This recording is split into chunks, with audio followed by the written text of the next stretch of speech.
what is going on, YouTube? Pass the prop back here again. We got NBA today. I know, talked to you guys about NFL today. I think we're going to do that tomorrow. I think me and Stu kind of got that down for tomorrow. We got a lot of NBA to talk about. Huge slate today. Not a great one tomorrow. We got a lot of NBA news to kind of talk about as well. It was a crazy weekend. So join as always by my guy Stu. How you feeling, man? Yeah, I'm feeling good. I feel like it would have felt wrong to do a Super Bowl show and talk about the NBA news that happened for the first 20 minutes of the show. Yeah, exactly. So we'll just regroup again tomorrow. Instead of a Wednesday one, I think we'll just get to you guys a day early, get those props out a little bit faster. But, I mean, the whole world is talking about NBA. We're both talking about NBA, so it kind of made sense to just do the NBA show. But, yeah, absolutely insane weekend. You think it's normally a chill weekend, right? You know, it's no Super Bowl. It's kind of that week off. This is the first time I didn't even hear a peep about the Pro Bowl. I honestly forgot that existed. It's that irrelevant at this point. But, man, they really kept us busy with back-to-back blockbusters. Just a great sports weekend. Obviously, the UFC as well, some other fun stuff. But, yeah, those trades really took over. Yeah, bro. I got that update and I literally just immediately went to it and I commented immediately. I'm like, this can't be real, right? I mean, I think they said it's the first time that two reigning all NBA players were traded. I think it was in the same trade. Bro, what the fuck? Dude, honestly, I don't even hate what the Kings did, bro. I love Zach LaVine. I think the worst one is what the fuck are the Bulls doing? They're just asking to continue to be a poverty franchise, but I will say, shout out Vucevic for his triple-double. I bet that so many times and never have won, and then to watch him do it first game after LaVine left, I'm like, fuck me, dude. How do I not? I've bet that so many times and I've never gotten close, and then he does it there. So, shout out him. Well, I will say it's very funny. The Bulls going to the Spurs, right, and having all these young players, all these options available in this 3-team deal, and to not walk away with any young players whatsoever is insane. I mean, they got the rejects of the Spurs rotation, Zach Collins, Trey Jones. These aren't young guys. These aren't players to be excited about. These are mid-level role players. They're salary filler guys. So I don't know, man. You just got so many young guys on that team. Vassell, Sohan, that you'd want just. Man, it's crazy that they didn't get anything. It's crazy. And I mean, why even involve yourself in that trade? I get the market for LaVine might not be that crazy, but at that point, I don't know what you're doing here. It's like trading with the Thunder and getting Jalen Williams with the Y. With the Y. No. It's like, what are we doing here? You get him and Isaiah Joe when he could fucking grab a Jalen Williams and you can grab all these other dudes, but crazy, man. The thing is with me is I don't know. Yeah, the DeRozan LaVine bringing back that together. I mean, I don't know how. I've heard a lot of people say this, but Luka's probably top 3 or 4 offensive player when he plays. That's what I'm saying. He hasn't played in so long that people are kind of down on him, and I've heard quite a few people kind of say that about it. But it's if the Lakers can grab a Miles Turner, bro, or they can grab any sort of center. This team is fucking insane, bro. That's what I'm saying. Yeah. I've seen LeBron has played off the ball before, not as well as he obviously does with the ball, but you can have him and Reeves at the shooting. You know what I mean? You can mix and match those guys. You can bring one off the bench, whatever. You know what I mean? Reeves could come off the bench. That would be one of the best 6-men in the league immediately because the dude is $9K on DraftKings now with him on. It's crazy. So, I don't know. It's just the Lakers have to make another move. You know what I'm saying? Yeah. That's the thing. Yeah, but to go back to his main point, that he's in the minority that'll make them better in the short term, I think better is an aggressive term. But if you look at championship odds right now, the Lakers are 14-1 and Dallas is 28-1. If you asked me to put my money on one of those teams, it would be Dallas without even having to think about it. So I get it. I think Dallas even though losing Luka is hard to put in words. Yeah, dude, I can't. Because dude, he's a top so 3 good. player. Like Top an 5 player. AD, like the team they have built right now, Dallas, to me is strong with AD. It's a very, very good team. I obviously think this is one of the most insane trades of all time. There's no way I would have ever said yes to this. But just speaking in terms of like this year's championship odds and just looking at who's going to win this season, I think Dallas still has a pretty strong squad, and I think the Lakers have a lot of a meshing to do left. I mean, how does that team work over there? Who's playing defense? Who the fuck is playing defense? Nobody. No, the answer is nobody. Jared Vanderbilt, I don't know. Get him off the bench, start playing him. They got nobody. Jackson Hayes obviously won't be the starting center by playoff time, but I mean, who are they going to get? Miles Turner? I mean, what do they have to offer? You'd have to get him. You'd have to get Kessler maybe from Utah, like just Jakob, a defensive center. Toronto. You know what I mean? Pirtle. That's what I would go for. Those three. You have enough for Jakob? You got that one pick in 2031 or whatever. And then what, Rui? You probably got to get, but who, like, do people really, I don't know, love Rui that much? Maybe. I don't know. It's like, I don't know how you get these guys. Yeah. For me, I can't, I 1,000,000,000% disagree because I love Derek Lively, bro. Like, are we playing him at the 4 now? Or like, who's playing? No, like, are you playing double bigs? You bringing him off the bench, and then what are you doing with Gafford? Like, what are we doing here? Like, you had a 2-center rotation. Now, are you going to play 2 bigs? I mean, you could, I guess, but like your closing lineup, are you closing with 2 bigs? You know what I'm saying? Like, that's tough. Like, yeah.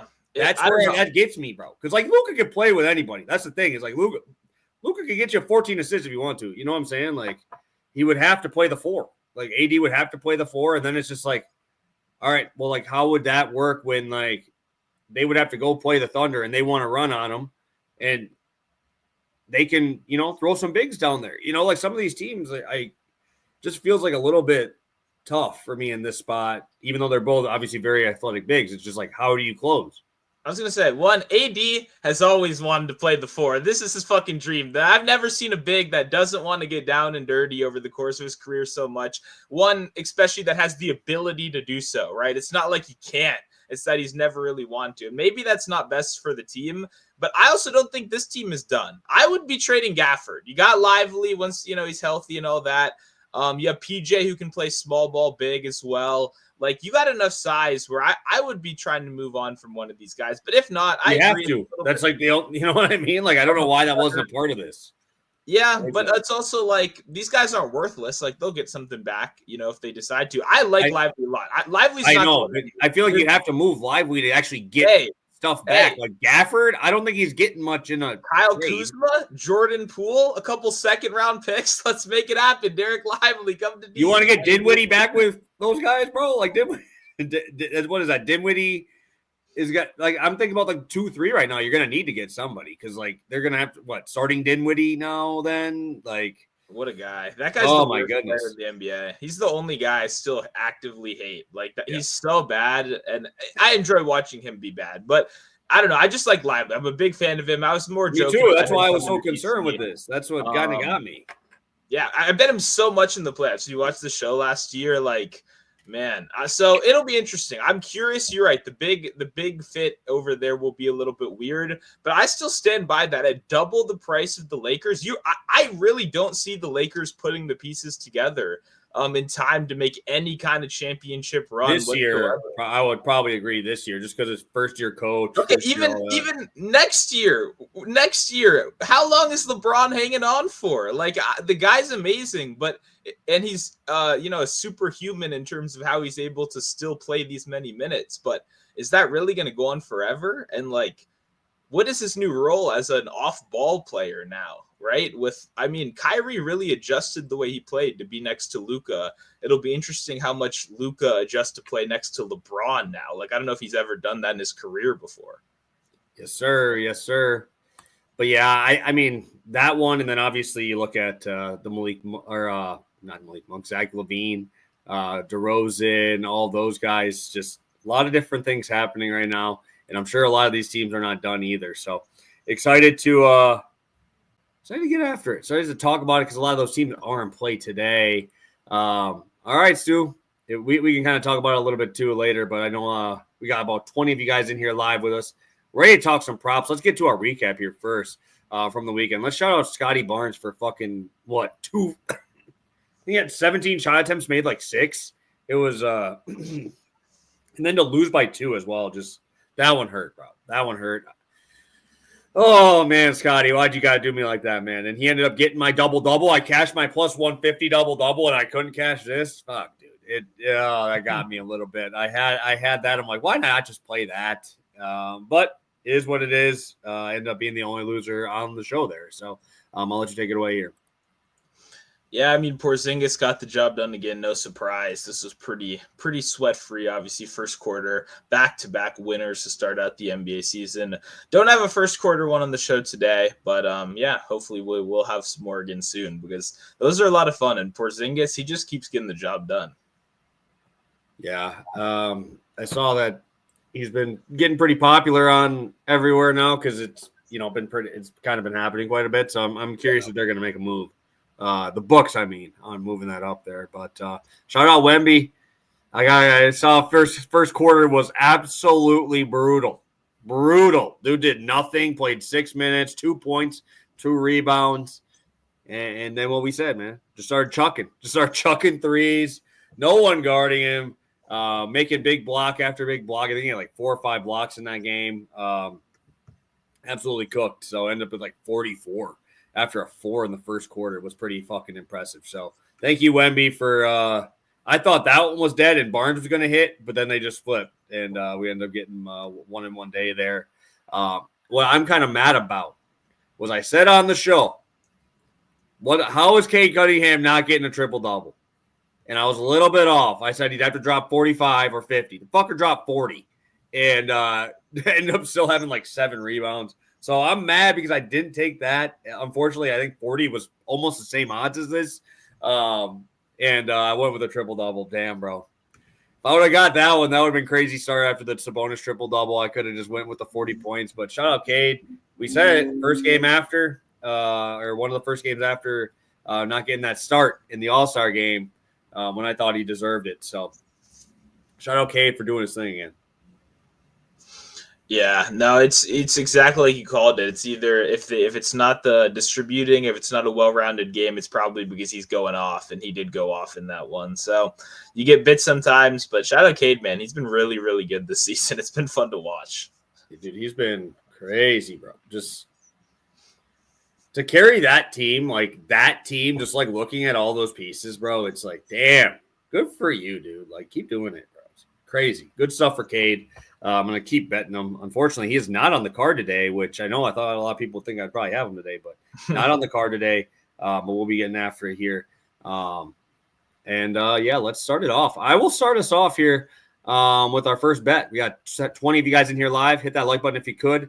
We're at a 5-2 record, 3.75. I'm heading to my boy, Malik Monk, starter since December 1st. Kind of been getting heavy minutes, bro. Like, this dude's playing like 38, 39, coming off of that absolute dismantling. They got absolutely dismantled by the Thunder. Did end up cashing first half over, though. I will take that. It was like 120 and a half. And I play it almost every time with the Thunder because they're so fucking good in the first half. They put up like 80 on these dudes in the first half. So shout out to Thunder. But how did they stay even close in that first half, only going down? If Malik Monk wasn't just going crazy in that first quarter, they probably would have lost that first half by 40. Because this dude was just doing everything. Didn't matter. Hand in your face. Doesn't matter. It's hard to get away from a guy with this type of volume. And now you're losing De'Aaron Fox. So it's some big numbers here. I want to look at the January passing numbers for Malik Monk because he's been pretty damn good. January was averaging over 12 and a half potential assists per game. Like I said, it's 40 minutes. 35 minutes when in a blowout, right? I mean, 35 minutes in a blowout. Obviously, the OKC one wasn't even a blowout. It was just like it was over. No starter touched the court in the fourth quarter, right? But we've seen them when they're winning in blowouts, like the Nets game. They lost by 25 to the Knicks in New York. He played 34 in that game, so we've seen him get that type of minutes in there. I'm just curious what the usage rate's going to be, right? Because it's tough because you do have a guy like Sabonis who's heavily used in that spot, but with no Herder too, like Herder leaving as well. Does that mean we maybe even get more minutes? Like, could we get to that almost 40, right? Because, I mean, who are they going to use, right? All those other guys aren't there yet. Obviously, this will obviously take a huge step back when Levine gets there. Even though Levine has been actually passing a little bit more than I expected him to, but obviously I don't expect him to be that here. He's obviously out there to get buckets, but running that ball through him and Sabonis, I think that's going to be how these guys make their money, man. It's going to have to be through those two. Also, just kind of looking at some of these numbers for like team total props as well. Kings are at like a pretty healthy 114, right? And who else is really scoring here outside of, Keegan Murray getting a kick from Malik Monk or a kick from Sabonis? He ain't making his own shot, bro. Like, he's not out there making his own shot. And just kind of watching DeMar DeRozan just do a 3-dribble spin away fadeaway can only work so many times, man. I can't watch that shit anymore. And unfortunately, I don't know if he can really do that. Again, I'm assuming McDaniels guards him because I don't think he's going to match up with any of the other guys. I don't think McDaniels will be guarding Malik Monk. He's obviously playing like that 3. So if we get McDaniels on DeRozan, that's even better, bro, because that dude's going to just lock that boy up. And, I haven't really seen McDaniels guard point guards as much outside of like the playoffs when it was like Luka. I think he had a couple matchups there, but Malik Monk that dude's shifty, man. I don't think that McDaniels is staying in front of Malik Monk. So outside of that, replacing De'Aaron Fox with Keon Ellis. I think Keon Ellis is going to have to play the 2, even though I think he's smaller than Malik Monk, but he'll be playing the 2. So heavy usage. I'm going to probably be playing ladders on Malik Monk today. I love him. I think this is that type of game, especially with Ant-Man possibly being out again. Naz Reid should play. I want Naz Reid to play. I want him in, and I want Ant out because that's the type of game I want. Ant actually plays defense. Naz Reid ain't playing like a defense. Nickeil Alexander-Walker ain't going to play no defense on him either, so I'm ready. Let me do it. Hey, Nickeil he's good. He's a real good defender. Alexander Walker, he ain't going to guard Malik, though, is he? He will, but not as much. If he has to play 40 minutes to play all the offense, like if Anthony Edwards he played like 36 minutes. That dude's actually going to have to try and score. I agree. I want to defend a defensive guy. He's solid, but it's not important enough to sway this matchup right here because the volume is really key. It's like when you have weaknesses, when you're down players, or even a Herder, right? Who I honestly forgot was even a part of that trade. He just got thrown in there. Hey, go to the Bulls, bro. I'll throw your ass to Chicago, bro. That's tough. That's tough. To just be, the add-on that goes to Chicago is tough. I feel like you're like, oh, I'm going to the Spurs. Let's go. Yeah, and he gets tossed to the fucking Wolves out there, bro. It's tough. I don't know. Can you guys hear me at least? I'm seeing Stu kind of go out here a little bit. Can you guys at least hear me? I'm hoping you guys can. The 20 of you guys in here. If you can still hear me, hit just put yes maybe in the chat. And then we can kind of transition. I don't know if it's me and Stu or if it's just Stu. Okay. So we're good on my end. Hopefully Stu will be popping back in with us. But yeah, I really like Malik Monk. I'll probably even sprinkle double-double in this spot, possibly on that 10 assists. I think that might be a spot here as well. He just texted me, just fully crashed. So all good.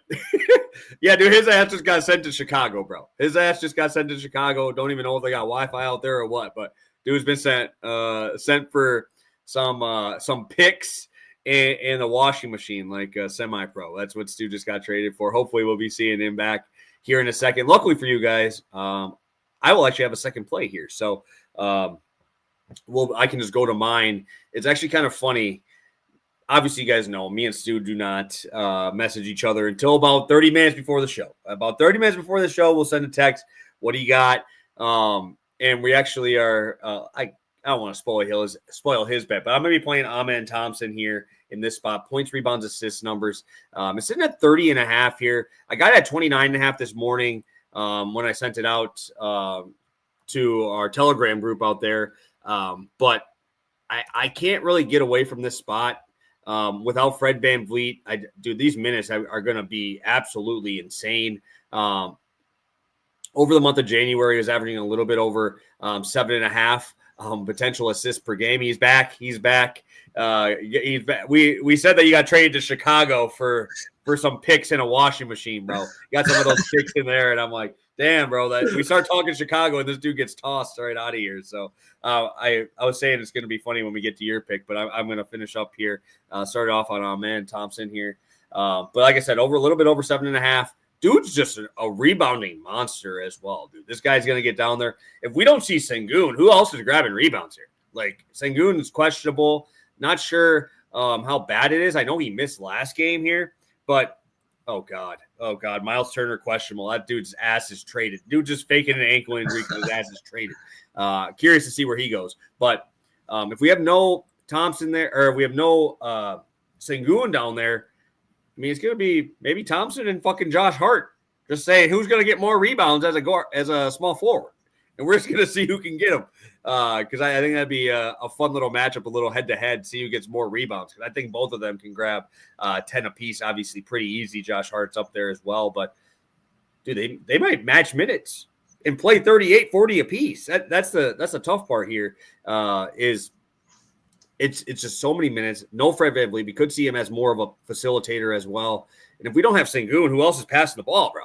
Like, that's what I'm saying. Like, they're not – Fred VanVleet's 35, 36 minutes in these spots. I ain't trusting Dylan Brooks. That's for damn sure. Like, Dylan Brooks ain't going to be running my point guard. So, he's technically point guard small forward on all sites. So, could kind of get him pushed more to that point guard position, get a little bit more assists in there.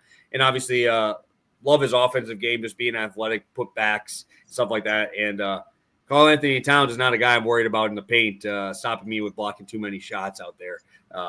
A little bit more of that three-point finesse type of guy, which could work tonight against Sengun. So maybe we need a little bit more of those guards rebounding as well. You guys know I like looking at those rebounding stats and like distance and all that fun stuff. And it doesn't really matter for Amen Thompson. Dude just grabs them from everywhere. This dude is literally just like a freaking machine just running around. So love this spot. Obviously, the Fred VanVleet being out is big.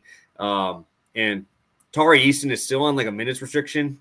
He's been kind of coming back from that. He's the guy I'm worried about. That dude is he's even more of, he's in for 20 minutes and just grabs every rebound.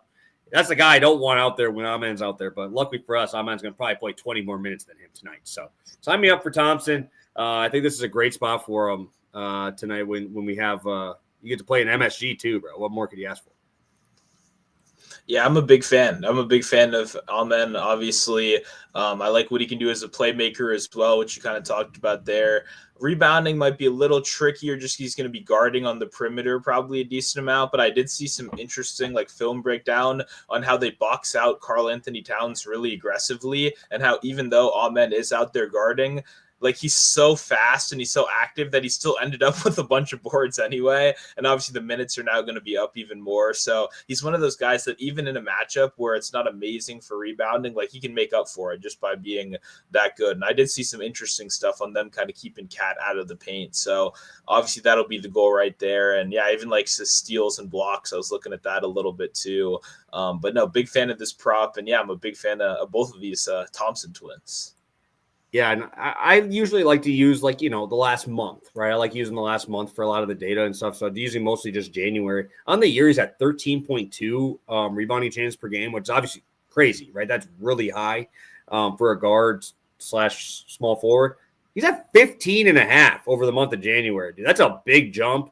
And not only is it like he's pretty much just grabbing all long rebounds. He's like 7 feet away, right? It's not like he's underneath the hoop. It's not like the Sabonis free rebounds where he's 3 feet.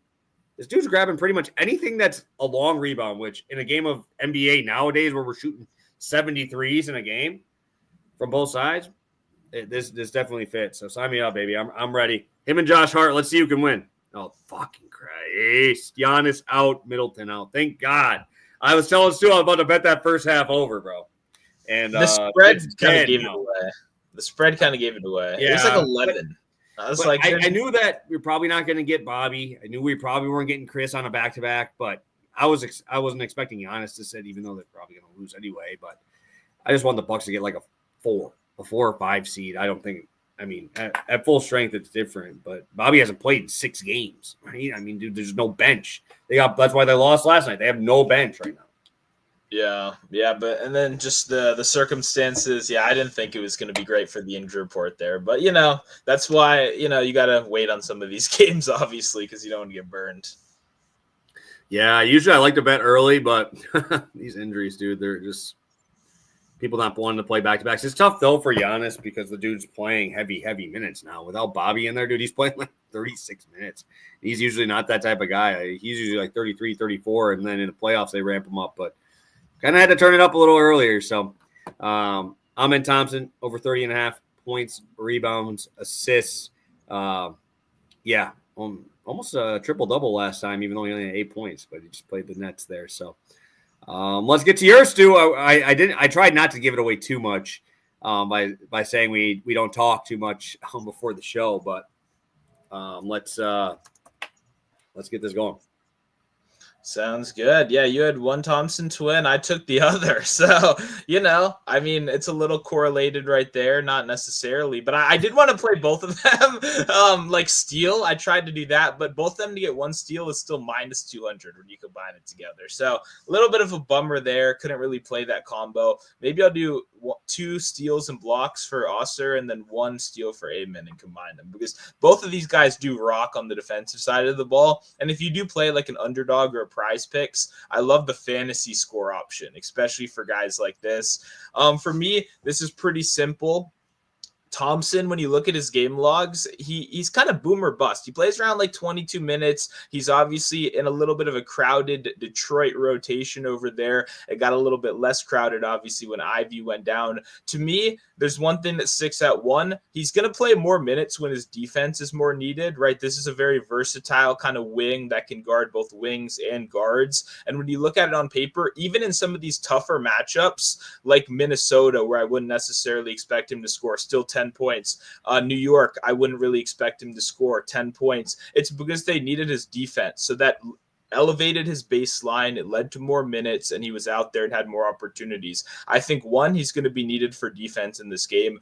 But two, what I really like is his scoring profile is very one-dimensional. He's not knocking down threes. I hate betting on guys that don't shoot threes. I really do it as rarely as possible. But Thompson sticks out so much because what he does do well, fast breaks, transition, he gets out and runs. That's what Atlanta really sucks against.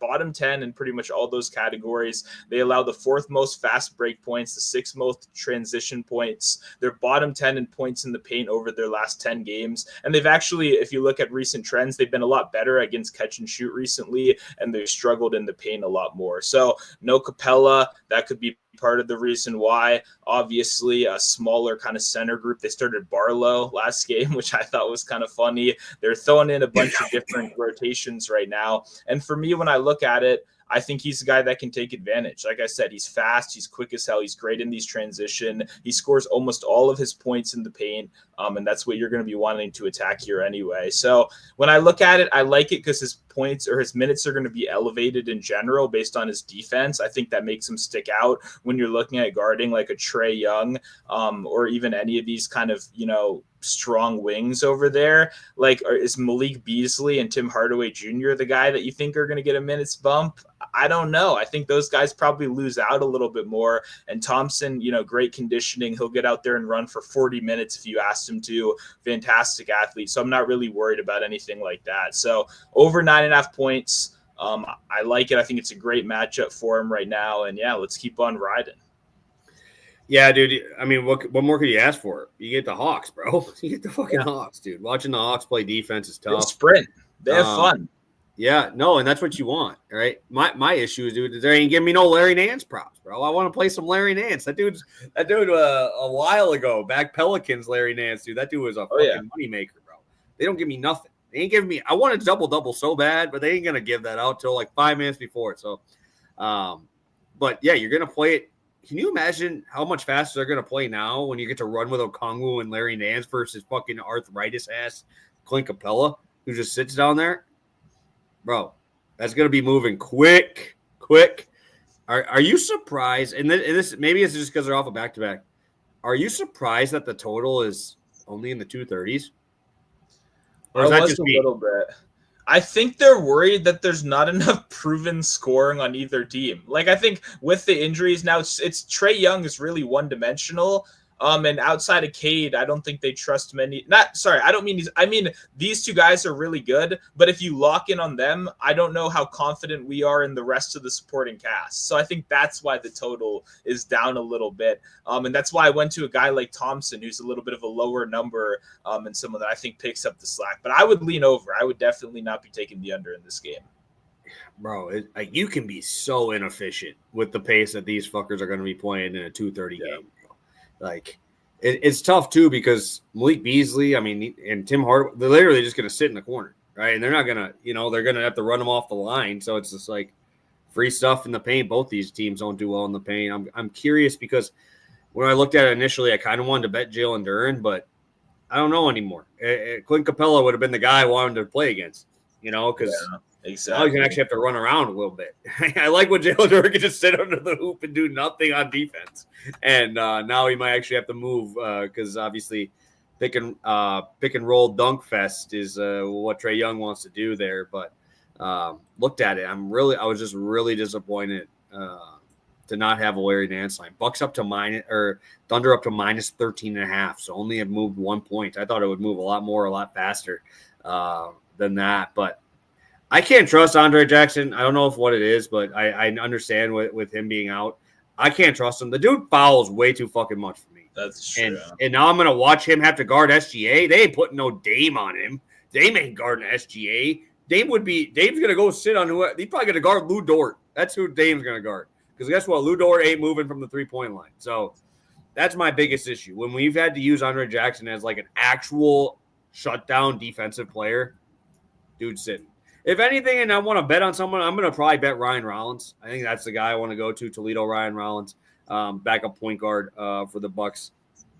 Because I could see this one getting out of hand. If he gets blowout minutes, he's a ladder waiting to happen for me, bro. He's a ladder waiting to happen. That dude is a fucking – he's high usage when he's out there, especially without the big three. And now you got no Chris, and you got no Bobby probably. I saw he was doubtful.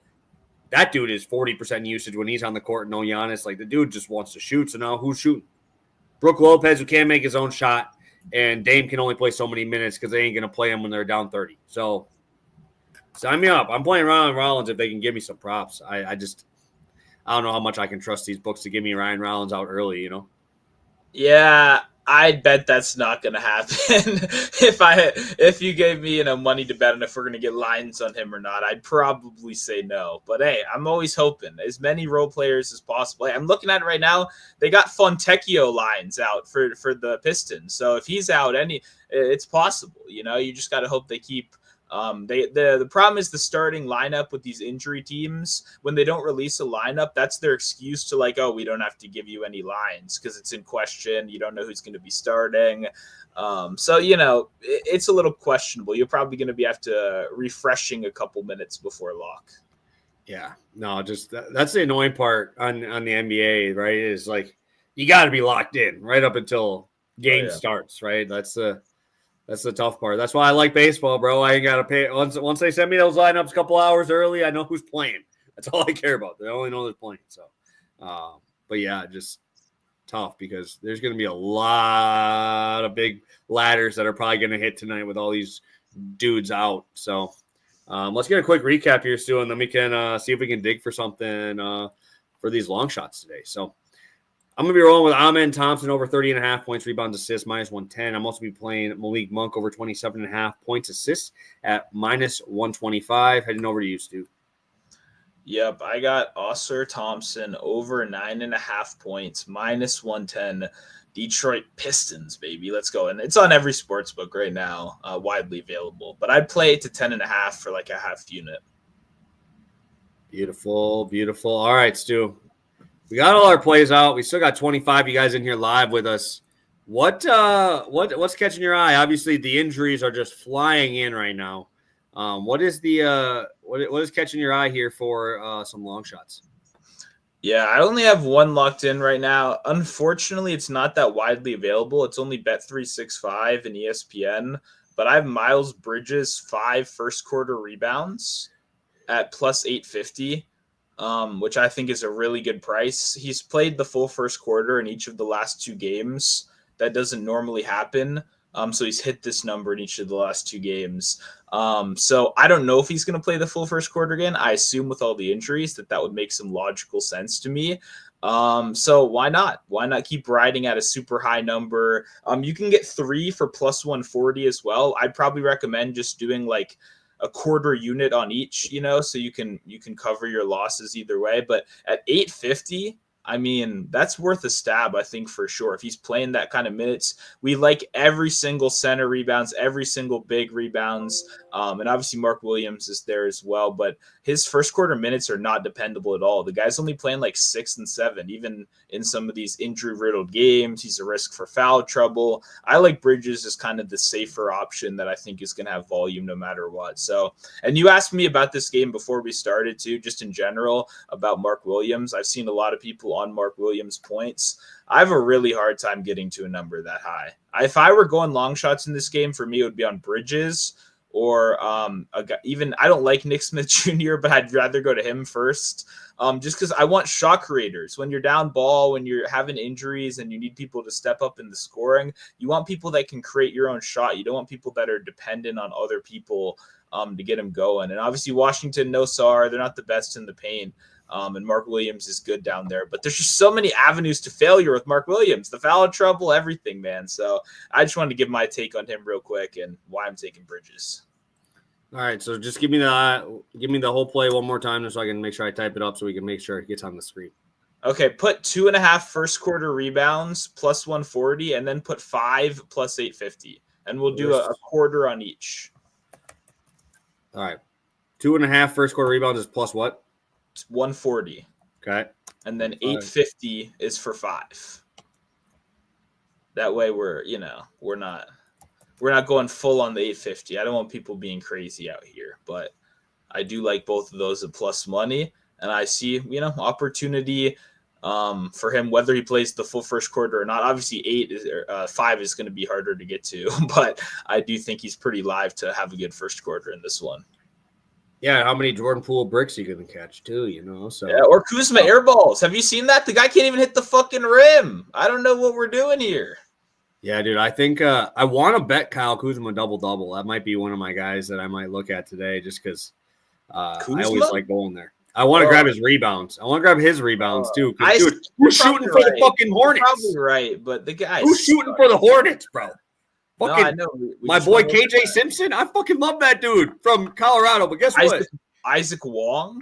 Oh my Miami? God! Don't get me started on Miami. That team is fucking awful. That team is fucking awful. Hey. And Kurt in the chat asked about first quarter. It's 365 and it's ESPN that have it. DraftKings normally does, but they've really been sucking recently. So, tag their support or whatever. But all right.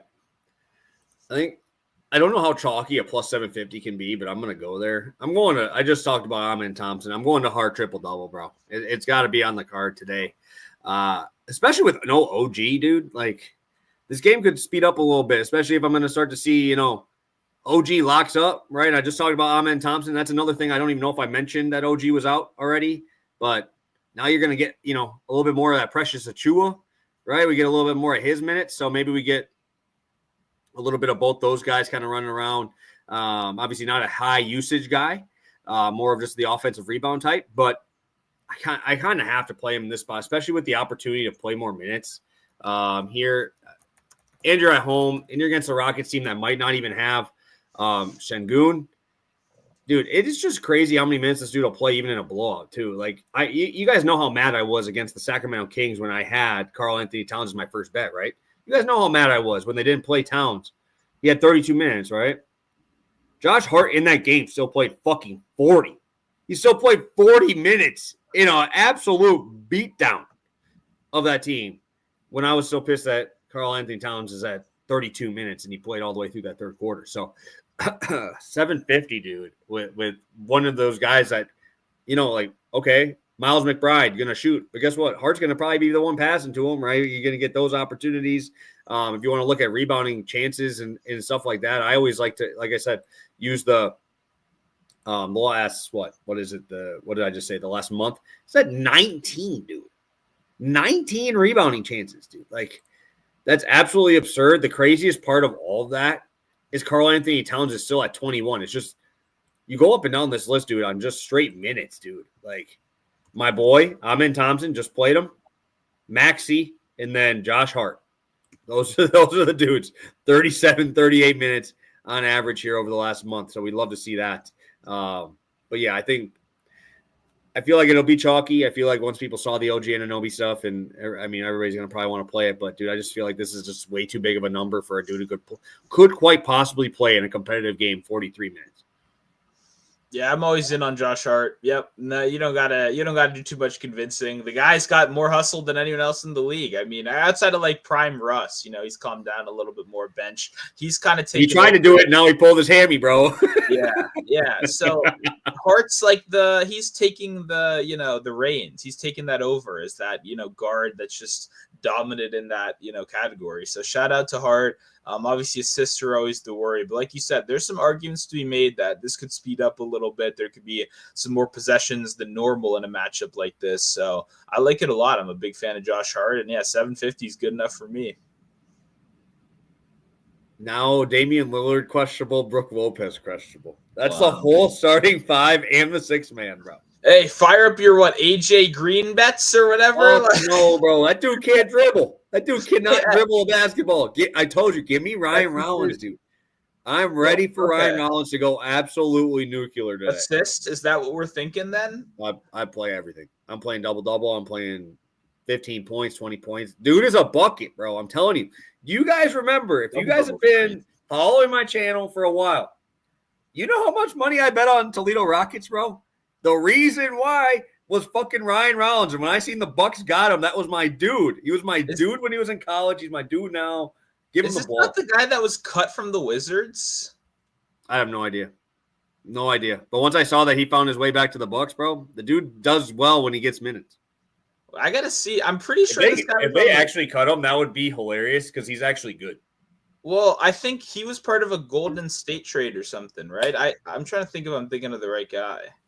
I think he came out 2 years ago. He was on the he was on the fucking Wizards, and he got cut. I remember this because he got cut for shoplifting from the same Target that I used to shoplift from when I was in college. Damn, Ryan, you savage, bro. Now go get that paper out of Milwaukee, man. You ain't stealing around here, bro. Dude, I was like, what a moron. I was like, if this dude's in the NBA, and if I could successfully in college steal from that Target, and you're in the NBA, what's going on? Why are you stealing, buddy? Yeah, okay, I remember. Because he came over with that other guy in the Golden State trade. Him and some other guy that sucks as well. Patrick Baldwin Jr., PB&J. He's from Milwaukee, too. Yeah. Well, he's from Milwaukee, like, where he was born and raised in Milwaukee. Well, hey, both of them sucked on the Wizards. So, that trade didn't go. Dude, Baldwin had a couple pretty big games over there for the fucking Warriors. I don't know if you saw that when they were all hurt. He was actually pretty good. Yeah, I thought he would be good. I've actually was on the train way longer than most, but he can't shoot threes, and that was the whole thing. So whatever. I'll always remember Rollins. I was trying to remember if that was the right name because that story killed me, man. It killed me. What are you doing, dude? You're on your third NBA team, and you're shoplifting from Target. Come on. And not to say that, but it's just like, dude, you're gonna stick out, dude. They probably know you're probably wearing Wizard shit. You're tall. He's like 6'5". Yep. You're not like a guy who can just like blend in that easy, No, the area he was in is all like white women getting their Starbucks and stuff. He would have stuck out like a sore thumb. He's in Arlington. He was outside of DC. So, hopefully he's gotten a little smarter and hopefully makes us some money tonight. That would be amazing. We need this guy to go off after all this. I'm telling you, bro. If they get me Ryan Rollins lines, bro, he's getting my money, bro. I'm telling you. If I play DFS and play multiple lineups, he's probably going to be like 3% owned. I'm going to have it like fucking 60. Like, I gotta. Like, all right. This is that game. Because guess what? Him and Marjon Beauchamp ain't playing in actual games that matter, bro. Marjon Beauchamp, bro, dude's been on the team for how many years? Ain't doing shit. Yeah, he's your like all-world ninth man, like 10th. Yeah, dude, he's good when he can actually shoot the ball and not get yelled at for not passing it to, probably one of the top 2 offensive weapons in the NBA. It's tough out there. Tough place to develop when you got fucking Giannis and Dame. Yeah, a lot of usage there, but no. Hey, this is those games, bro. Hey, let them run a little. Doc, let the boys run a little. Give them 40 minutes. Be Tibbs for a day, bro. I don't even know if we have enough players. Yeah. But, all right. It sounds like half the team's gone. So, I'm telling you, Ryan Rollins Day. He's going to make me a lot of money if they can actually give a real line, which I highly doubt. All right, let me check what the line is now. See how many points it moved since it is now 15.5 juice to the Thunder at minus 15.5. Holy fuck, that's a big line. Okay, but this is perfect. We're going to have some ugly props in this game, I think, for sure. So that's good. I like these kind of games. Like, for me, I'm literally waiting for Malcolm Brogdon props, like, out of all the players in the world. Like, the guy plays one game, and I'm like, well, he could get to 15 points. Like, if they give me some nice long shots on Brogdon, I'd be down for that tonight. So, I don't know. There's some solid ugly plays on the board.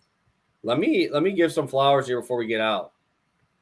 Portland Trailblazers are kind of playing good ball right now. They got my boy Denny over there playing some fucking. They've been getting double doubles and shit. Like, they got some dudes over there. I think Klingon's kind of nice when he actually gets those minutes.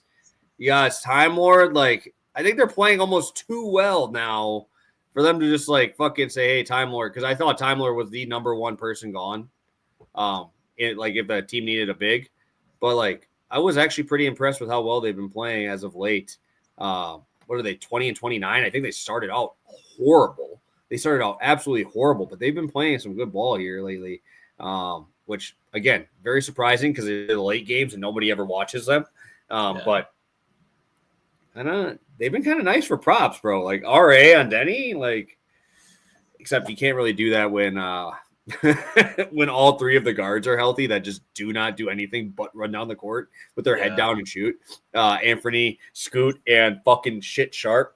Tough. It's a tough life. Yeah. They got too many like mid. Jeremy Grant.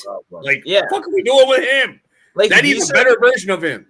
But all those names you just listed are all guys you'd want on a team. You just don't want them all on the same team. Like, there need to be like varying levels of guys. They need to be like a superstar and all. Like, they just have a bunch of like good players, but not like great.